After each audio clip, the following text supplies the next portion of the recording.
Hi. நிறம் அப்படின்றது வந்து நம்ம கையில கிடையாது இல்லைங்களா? நீங்க சிகப்பா பொறக்கிறதோ, இல்ல கருப்பா பொறக்கிறதோ எதுவுமே நம்ம கையில கிடையாது. ஆனா, நிறம் என்ற ஒரு விஷயத்த வச்சு எவ்ளோ விதமான வேறுபாடுகள் இருக்குன்னு நான் சொல்லி உங்களுக்கு தெரிய வேண்டியதே இல்ல. ஏன்னா, நம்ம ஊர்ல இன்னமும் அந்த நிறத்துக்கு குடுக்குற இம்பார்ட்டன்ட் வந்து ரொம்ப ரொம்ப ஜாஸ்திங்க. அதுவும் இந்த காலத்துலயும் "நீ சிகப்பு, நான் கருப்பு." இந்த ஒரு படத்துல கூட சொல்லுவாங்க பாருங்க, "சிகப்பா இருக்கவன் பொய் சொல்ல மாட்டான்னு." அந்த மாதிரி இந்த நிறத்தோட அடிப்படையில நான் வந்து ரொம்ப ரொம்ப ரொம்ப கேலி, அவமானம் நெறைய நெறைய பட்டுருக்கேங்க. 1, 2 கிடையாது. அது வந்து எனக்கே ஒரு காம்ப்ளெக்ஸிட்டிய வந்து ஒரு ஒரு சர்டன் ஏஜ் வரைக்கும் காம்ப்ளெக்ஸிட்டி வந்து எனக்கு குடுத்துருச்சு. என்ன சொல்றது? நம்ம அதாவது நம்மளோட அந்த ரொம்ப அப்படியே கூனி, குறுகி, ஐயோ! நம்ம நம்ம இதனால தான் நம்மள எதுவுமே இம்பார்ட்டன்ஸ் குடுக்க மாட்டேன்றாங்களோ! அப்படின்ற அளவுக்கு அந்த நிறம் வந்து என்ன கொண்டு போச்சு. ஸோ, அந்த நமக்கு ஒண்ணுமே அ இது புத்தியே தெரியாத வயதுல கூட அந்த நிறத்த வச்சு கிண்டல் பண்ணவங்க நெறைய பேர் இருக்கிறாங்க. ஈவன் நான் எப்படி சொல்றது? நேச உறவுகள கூட நான் சொல்லுவேன். எனக்கு இன்னும் ஞாபகம் இருக்கு. அவங்க சொன்ன வார்த்தைகள் எல்லாமே அது அந்த வயசுல வந்து எவ்ளோ ஆழமா பாதிக்கும் அப்படின்றது வந்து அவங்களுக்கு தெரிஞ்சிருக்காது. ஆனா, இன்னைக்கும் அவங்களோட முகங்கள வந்து நான் பார்க்கும்போது, அவங்க அன்னைக்கு என்னோட நிறத்த வச்சு என்ன கிண்டல், கேலி பண்ண வார்த்தைகள் தான் வந்து எனக்கு அப்படியே ஒரு ஃப்ளாஷ் மாரி வந்து அடிச்சுட்டு போகும். ஸோ நிறம்ன்றது வந்து நானு அந்த நான் சொல்றது வந்து 90ஸ்லங்க. என்னோட அந்த ஒரு ஒரு 5 வயசுலேருந்துன்னு வச்சுக்கோங்களேன். ஏதாவது ஒரு ஃபங்ஷன் போனா கூட வந்து நம்ம ஏதோ ஒரு ட்ரெஸ் போட்டிருப்போம். அத பார்த்து கூட, "ஏன் இந்த ட்ரெஸ் உனக்கு எடுப்பாவே இல்லையே! உன் கலருக்கு இந்த ட்ரெஸ் வந்து இந்த மாரிலாம் பளிச்சு பளிச்சுன்லாம் போடவே கூடாது. பாரு கண்ணெல்லாம் கூசுது." அந்த மாரிலாம் சொல்லி என்ன கிண்டல் பண்ணியிருக்கிறாங்க. அதுக்கப்புறம் வந்து மத்த பிள்ளைகள் அதாவது நிறமா இருக்க பிள்ளைகளோட நம்ம போய் நிக்கும்போது வந்து அந்த பிள்ளைங்கள மட்டும் கொஞ்சுவாங்க. நம்ப வந்து அப்படியே நம்மளையும் கொஞ்சுவாங்களான்னு ஏக்கமா பார்க்கும்போது, நெறைய ஏமாற்றங்கள் வந்து நான் அப்போ ஃபீல் பண்ணியிருக்கேன். ஒரு ஸ்டேஜ்ல என்ன ஆச்சு, என்னோட என்னோட அம்மாக்கே வந்து நான் ரொம்ப வந்து கருப்பா இருக்குன்னு ஒரு ஃபீல் ஆயி, இந்த கடலை மாவு, இந்த என்னென்னமோ கடலை மாவு, அதுக்கப்புறம் கஸ்தூரி மஞ்சள் எல்லாத்தையும் போட்டு தேய்ன்னு தேய்ச்சது எல்லாமே எனக்கு நல்லாவே ஞாபகம் இருக்கு.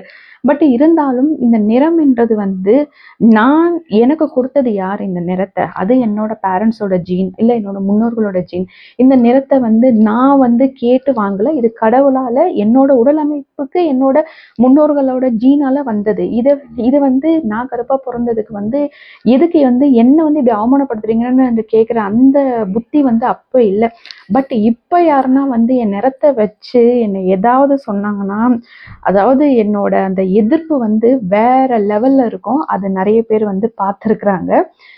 அது வந்து இந்த ஸ்கூல் டைம்லயும் நெறைய ம் வே நெறைய டிஃபரன்ஸ்ங்க.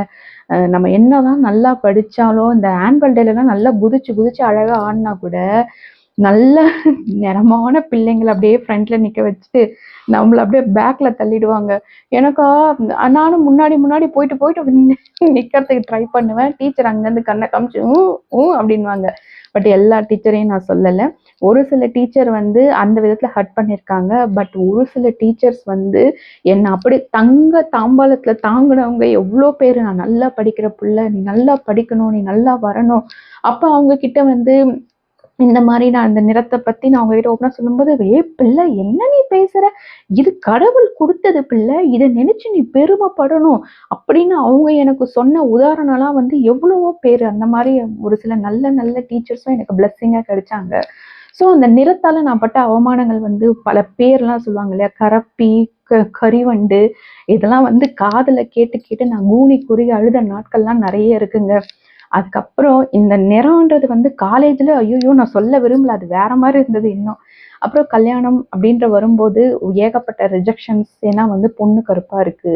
இல்ல பொண்ணு கருப்பா இருந்தா அதோட டிமாண்ட் வேற மாரி வந்துச்சு. நீங்க இவ்ளோ போடணும் அந்த மாதிரி அப்படிலாம் வந்தது. ஸோ அந்த ஒரு விஷயத்துலயும் வந்து நெறைய நிராகரிப்புகள்லாம் வந்தது. ஒரு லெவல்ல வந்து நான் ரொம்ப வந்து கூனி குறுகி இல்ல. நான் ரொம்ப வந்து மனசே உடைஞ்சு போற அளவுக்குலாம் வந்து நெறைய இன்சிடென்ட்ஸ்லாம் நடந்திருக்குது. ஆனால், ஆனால் எல்லாமே மாறுச்சு. ஓகேங்களா? நான் வந்து என்னோட நிறத்த வச்சு என்ன யார் யாரெல்லாம் வந்து கேலி கிண்டல் பண்ணாங்களோ, அத்தன பேரையும் என்னோட படிப்பால நான் அடிச்சேன். நான் நல்லா படிச்சேன். எல்லாத்துலயும் first. 10th school first, 12th school first, காலேஜில் டிஸ்டிங்ஷன். ஸோ என்னோட நிறம் வந்து உங்களுக்கு வந்து ஒரு இதுவாக இருக்குதா? அப்போ என்னோட நிறத்தை வச்சு நீ கிண்டல் பண்ணுற, நீ என்னோட படிப்பில் என்னோட ஈக்குவல் கிடையாது, என் பக்கம் கூட யாராலையும் வர முடியாதுன்ற அளவுக்கு ஒரு வைராகியத்தோட நான் படித்தேன். ஸோ என்னோட இன்னர் டேலண்ட்ஸை நான் ரொம்ப ரொம்ப போய் தேடினேன். எனக்கு என்ன வரும்? நான் அழகாக வந்து தமிழில் வந்து கவிதைகள் எழுதுவேன், அப்புறம் கடவுளை பற்றி பாட்டு எழுதுவேன். அது வந்து இப்போ வந்த பழக்கம் கிடையாதுங்க, சின்ன வயசுலேருந்தே வந்த பழக்கம்.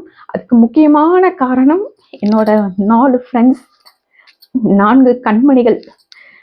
இன்னமும் நாங்கள் எல்லாம் ஒரு டிப் ஒன்ல தான் இருக்கோம். ரொம்ப ரொம்ப என்கரேஜுங்க. இன்னி வரைக்கும் அந்த, அதாவது என்கரேஜும் கிடையாது, நான் என்ன பண்ணாலும் சரி, நீ பண்ணு, உனக்கு உன்னால முடியும் ஜெயா, நீ போய் பேச்சு போட்டியில் கலந்துக்கோ, ஜெயா கட்டுரை போட்டி வருது, நீ கலந்துக்கோ அப்படின்னு சொல்லிட்டு எனக்கு எல்லா இன்புட்ஸு எல்லாமே வந்து எடுத்து கொடுத்தது என்னோட ஸ்கூல் ஃப்ரெண்ட்ஸ் 4 பேர் தான். ஸோ இன்றைக்கும் என்னை வந்து ஃபுல் அண்ட் ஃபுல் ஒரு, நான் இப்போ சொல்கிறேன், என்னோடய யூடியூப்ஸ் வீடியோஸ்லேருந்து எது பார்த்தாலும் சரி, என்னோடய பாசிட்டிவ் மைனஸ் எல்லாமே வந்து உடனே எனக்கு அப்படியே வாட்ஸ்அப்பில் வந்துடும். ஸோ அதாவது நம்மளோட நிறம் பார்க்காம பழகின நல்ல உள்ளங்களும் நம்மளை சுற்றி இருக்கிறாங்க. நிறம் பார்த்து என்னை வந்து அடக்கி கேலி கிண்டல் பண்ணவங்களாம் இன்னைக்கு வந்து நான் சொல்ல விரும்பலை, நல்லா இருக்கட்டும், அவ்வளோதான். நான் எதுவும் நான் சொல்ல விரும்பலை. ஸோ நீங்கள் நிறத்தை இந்த காலத்தில் வந்து, இந்த காலத்தில் யாரும் அந்தளவுக்கு பார்க்கறது இல்லை.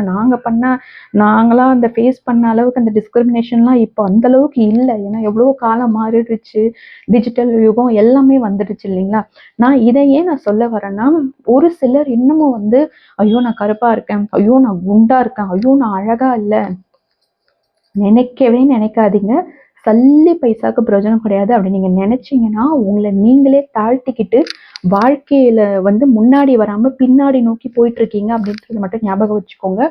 ஒவ்வொருத்தருக்கும் ஒரு இன்னர் டேலண்ட்ஸ் இருக்கும். உங்களோட டேலண்ட்ஸை தோண்டி எடுங்க, அதில் நீங்கள் ஷைன் ஆகுங்க. அந்த சமயத்தில் உங்களை நிறத்தாலேயோ உங்களோட உடல் அமைப்பாலேயோ உங்களை யாரெல்லாம் கேலி கிண்டல் பண்ணாங்களோ அவங்க எல்லாமே உங்களை பார்த்து வாய் மேலே வரல வச்சு பார்ப்பாங்க.